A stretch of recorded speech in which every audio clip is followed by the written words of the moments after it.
Hello again guys, welcome back to another Big Al Devlin video here at the House of Devlin. Thank you very much for tuning in, and today what we're going to be doing is we're going to be continuing our series that we've had on here for a little while called The Drink of the Gods. Now some of you may not actually realise what this series is about if you've not seen it before, but you probably can guess from the name what it's about. The Drink of the Gods. Basically what I do is I go out and I get a variety of new meads that I've not had before, I taste them, review, and then give my feedback to you. I'm not a poet, and you can probably tell, right? But anyway, today what I'm going to be doing, I'm actually going to be filming 4 videos for you today. I'm going to be releasing them over the week. But I'm going to be reviewing these 4 meads that you see behind me. Each one of them is a little bit different to one another, and of course I'll be giving my full review in each video. Now, these meads were given to me very graciously. I mean, someone who gives you free mead, right? That's a friend for certain, right? And it was given to me by a company called the Mead Boutique. Okay, you'll see their name and their website across the screen right now. It'll be popping up, but if you want to get their full details and copy and paste it because you don't want to type it out or whatever, then if you click on the description of the video beneath here, where my fingers are now, should be roughly where the arrow is, you'll get a full literature of their website and their Instagram accounts. But their website is themeadboutique.com and their Instagram account is @themeadboutique. Okay, at being the squiggly A. Now, just to try and hook you in to visiting the site, what they've done is they've given a very special offer to any of the viewers here on this channel. And basically, when you go to their site, if you want to purchase anything, it doesn't have to be any of these 4 meads, it could be something else that I've not reviewed. Go onto their site and put in the code House of Devlin, and you'll get 10% off your order. Now that's a bargain, I've got to say that for sure. Right, enough of that spiel, guys. What I'm going to do is I'm going to get into drinking the meads now, and I'm not going to give you that rhyme again, don't worry. I'm going to give you my reviews and feedback on each one of them. Okay, so this is where the fun bit starts. The mead that we're going to be looking at in this particular review is this mead here, Gosnells Hopped Mead.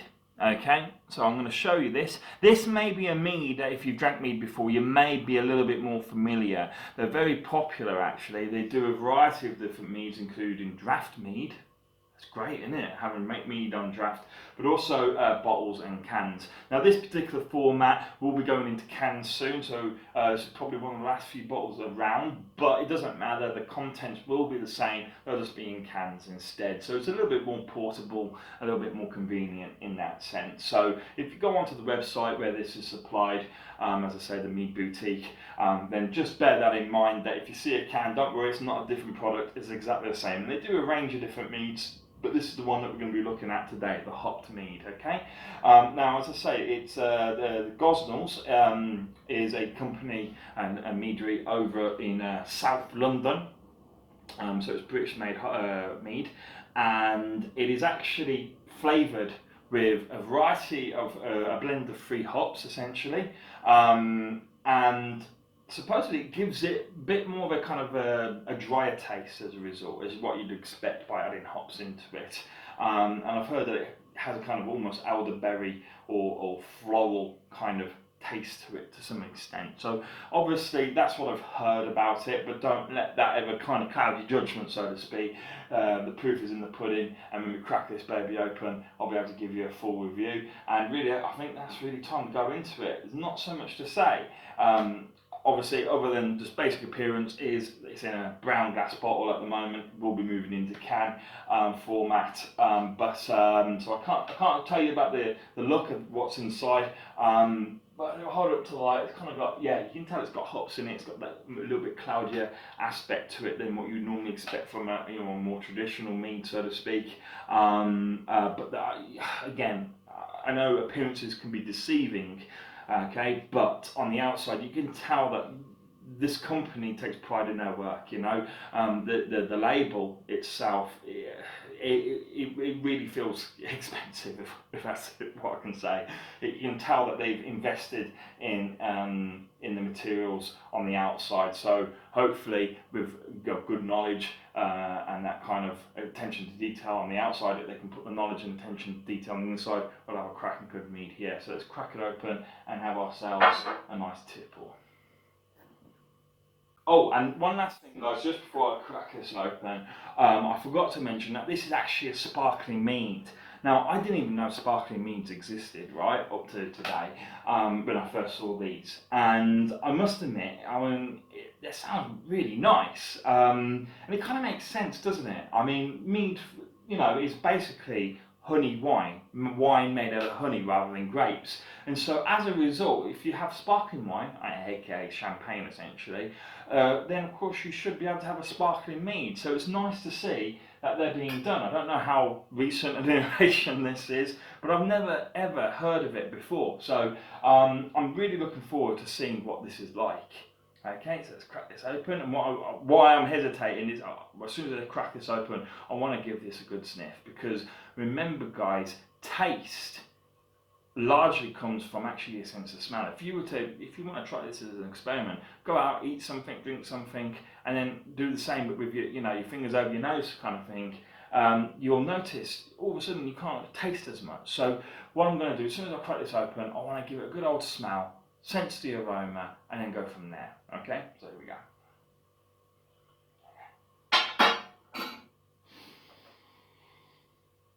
Oh, so I can definitely smell that kind of floral element that is described upon the bottle and about the brand itself.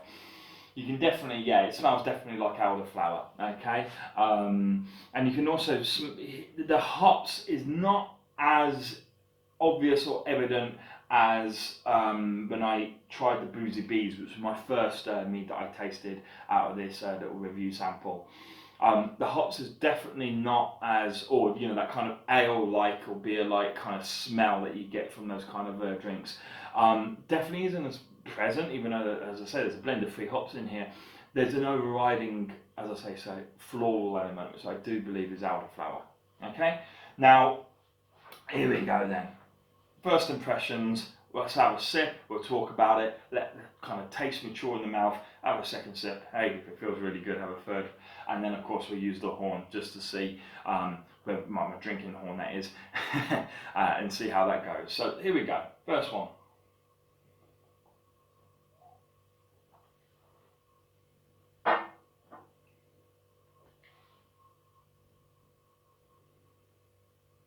Well, that's actually very, very nice mead.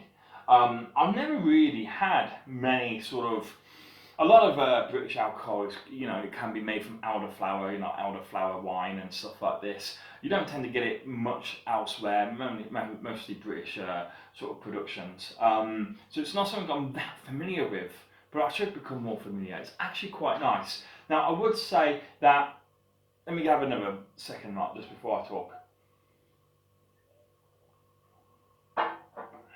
You can taste the hops in there as well. So my initial impression of bang, I first of all get hit by this kind of elderflower taste. And when I go bang, it's not like a sledgehammer or anything like that. It's not overpowering in any way or sense or form. It's very beautifully balanced, okay? So you get this initial floral kind of elderflower taste on your initial sip for about maybe a second and a half.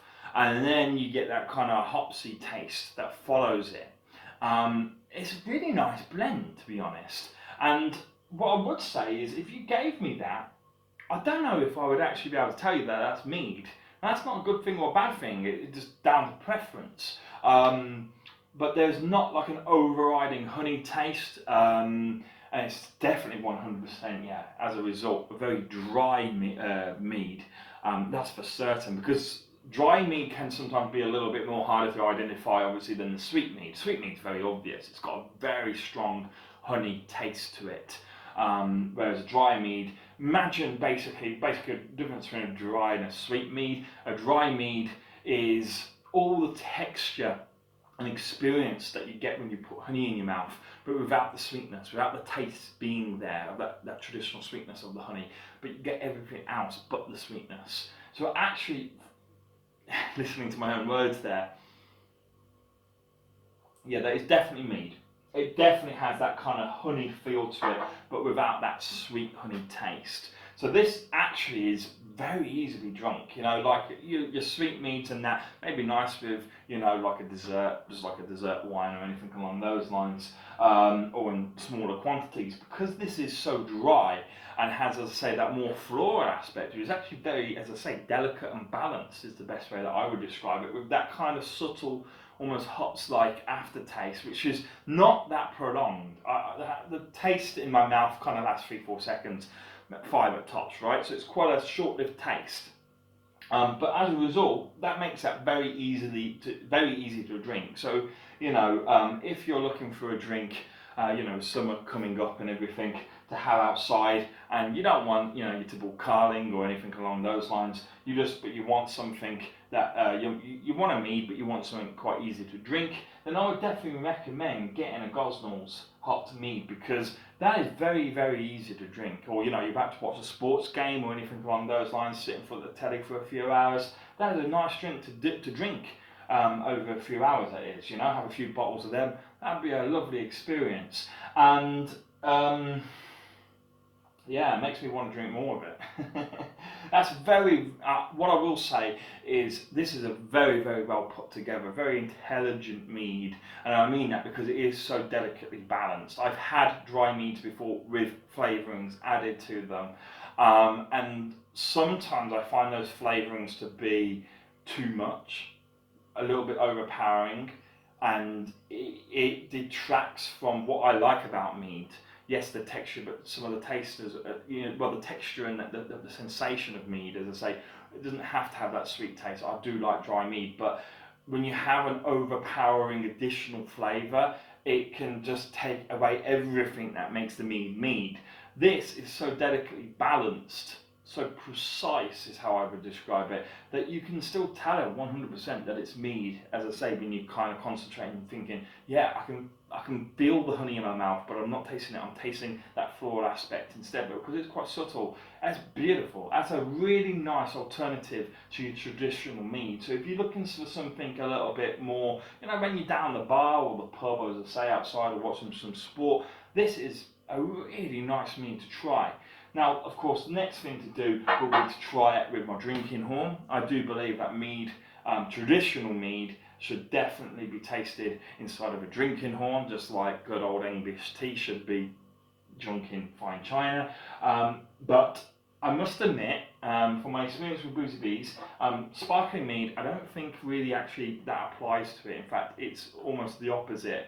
I actually feel that it tastes better out of the glass, because of course when you're pouring the mead into the horn, you're actually getting, quite a bit of head essentially on the drink. You're getting a lot of foam and stuff, or a lot of bubbles at the very least, whatever it is. And so that kind of, I feel, detracts from the texture, which is lovely in a dry mead like this. And you don't want to be detracting from that. But of course, we'll give it a go and see what happens. Okay?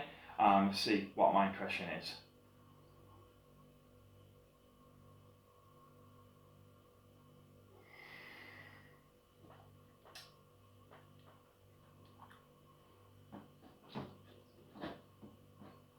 You know what, that wasn't half bad actually. So, if you haven't seen the Boozy Bees review yet, I have had that already, and that was very much a no-go in the drinking horn. Very much drink it out of the bottle itself. The Gosnells hot mead, which is what I'm having now, when I poured that in and drank it, I was not expecting great results, I must admit. Obviously because I did find the Boozy Bees just didn't work in horn. That worked. It's slightly different, okay, but the sort of the bubbles and the foam and all that kind of comes from pouring it into there was not really noticeable. There was an element, but it almost enhanced it to some extent. And the horn, as I said, kind of subtly changes to some extent the flavour of the mead that you're drinking. Hence why I always recommend drinking mead out of a drinking horn. And I found that subtle change to the taste actually enhanced the Gosnells Not that it needs enhancing, but it changed it to feeling more like a mead. As I say, it's a very dry mead with flavouring added to it. So you wouldn't be any harm in not knowing that that's a mead if you're giving it and just thinking, oh, it's kind of floral, maybe ale or beer or whatever. No. When you put it in the horn, it tastes more meady, but without the sweetness of the honey. It's still very dry, but it has that more of a stronger mead texture when drunk at the horn. That was a surprising result, I must admit, but actually quite a nice one. I might drink that one out of my horn from now on. But guys, if you don't have a drinking horn, don't worry. This is just as lovely. It's equal but different. And it just depends on your preferences. This is a beautiful mead to drink out of the bottle as well as in a drinking horn. Your choice and what you find better, but it's very doable in a drinking horn. So thanks for watching, guys. I'm going to do the next bottle in my review now, whichever one of these, and I'll get back to you. But I hope you enjoyed that. Thank you. And by the way, guys, remember, if you enjoyed what you've seen there, enjoyed how I've described it to you, and you want to get yourself a bottle, or maybe just a bottle of other mead that is available on the website, please do go to the meadboutique.com and buy yourself a bottle. And remember to use that code House of Devlin to get 10% off.